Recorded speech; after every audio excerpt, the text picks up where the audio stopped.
السلام علیکم ورحمۃ اللہ وبرکاتہ۔ محترم ناظرین، اس وقت کی بڑی خبر آپ سے شیئر کرنے جا رہے ہیں۔ کرناٹک میں سیلاب سے بے گھر ہوئے لوگوں کو بھی جمعیت علماء نے فراہم کیا آشیانہ۔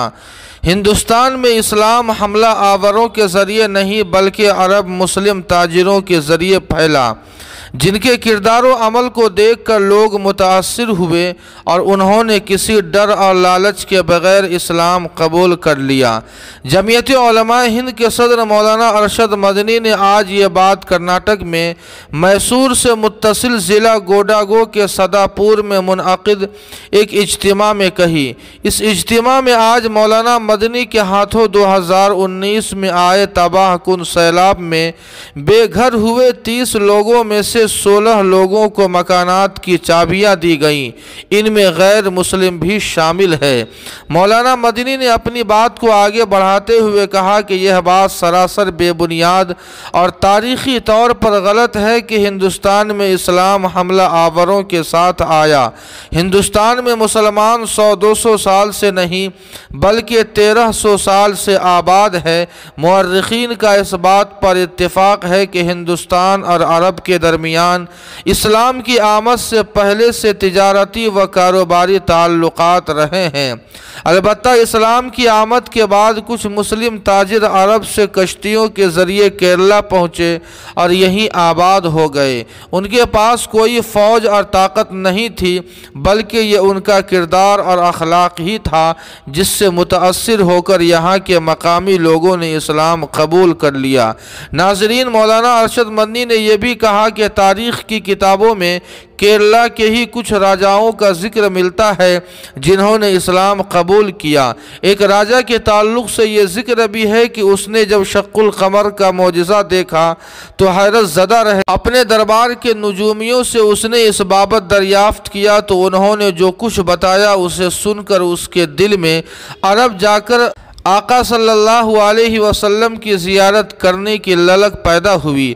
چنانچہ اس نے اپنی حکومت کو دوسروں کی نگرانی میں دے کر کشتی کے ذریعے اپنے سفر کا آغاز کیا، لیکن راستے میں ہی اس کی موت واقع ہو گئی۔ کیرلا میں ہندوستان کی سب سے پہلی مسجد اب بھی موجود ہے۔ مولانا مدنی نے کہا کہ محمد بن قاسم کا واقعہ تو اس کے بہت بعد کا ہے۔ مولانا مدنی نے مزید کہا کہ سندھ میں راجہ داہر کی شکست کے بعد جن لوگوں نے محمد بن قاسم سے پناہ طلب کی انہیں پناہ دی گئی، چنانچہ ان میں سے بہت سے لوگوں نے مسلمانوں کے اس سلوک سے متاثر ہو کر اسلام قبول کر لیا۔ اس کے لیے کسی طرح کی زور و زبردستی کی گئی ہو اس کا کوئی تاریخی ثبوت نہیں ہے۔ مولانا مدنی نے آگے کہا کہ ہم سمجھتے ہیں کہ یہ اس ملک کی خصوصیت ہے کہ پچھلے 1300 برس سے یہاں ہندو مسلمان ایک دوسرے کے ساتھ محبت و اخوت کے ساتھ رہتے آئے ہیں، لیکن اب کچھ لوگ محبت و اتحاد کے اس پختہ رشتے کو توڑ دینا چاہتے ہیں۔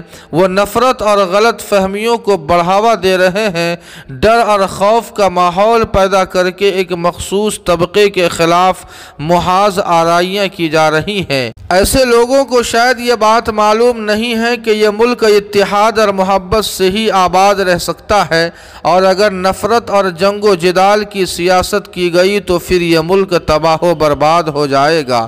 ناظرین، مولانا مدنی نے کہا کہ جمعیت علماء ہند پچھلے 100 برس سے ہندوستان میں محبتیں بانٹنے کا کام کر رہی ہے۔ اس کی زندہ مثال یہ ہے کہ آج جن بے سہارا لوگوں کو کرناٹک کے مسلمانوں کے تعاون سے مکانات کی چابیاں دی گئی ہیں ان میں غیر مسلم بھی شامل ہے۔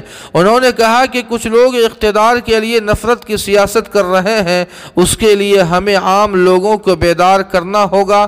ہماری کوشش ہونی چاہیے کہ اس ملک میں صدیوں سے ہندوؤں اور مسلمانوں کے درمیان جو اتحاد قائم ہے اسے ٹوٹنے نہ دے۔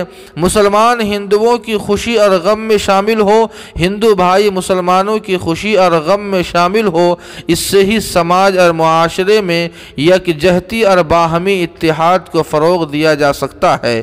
جی ہاں ناظرین، مولانا مدنی کے اس بیان کے تعلق سے آپ کی کیا رائے ہے؟ کمنٹ کر کے ہمیں ضرور بتائیں۔ ویڈیو کو لائک اور شیئر کر دیں اور قاسمی جی کے کو سبسکرائب کرنا نہ بھولیں۔ والسلام علیکم ورحمۃ اللہ۔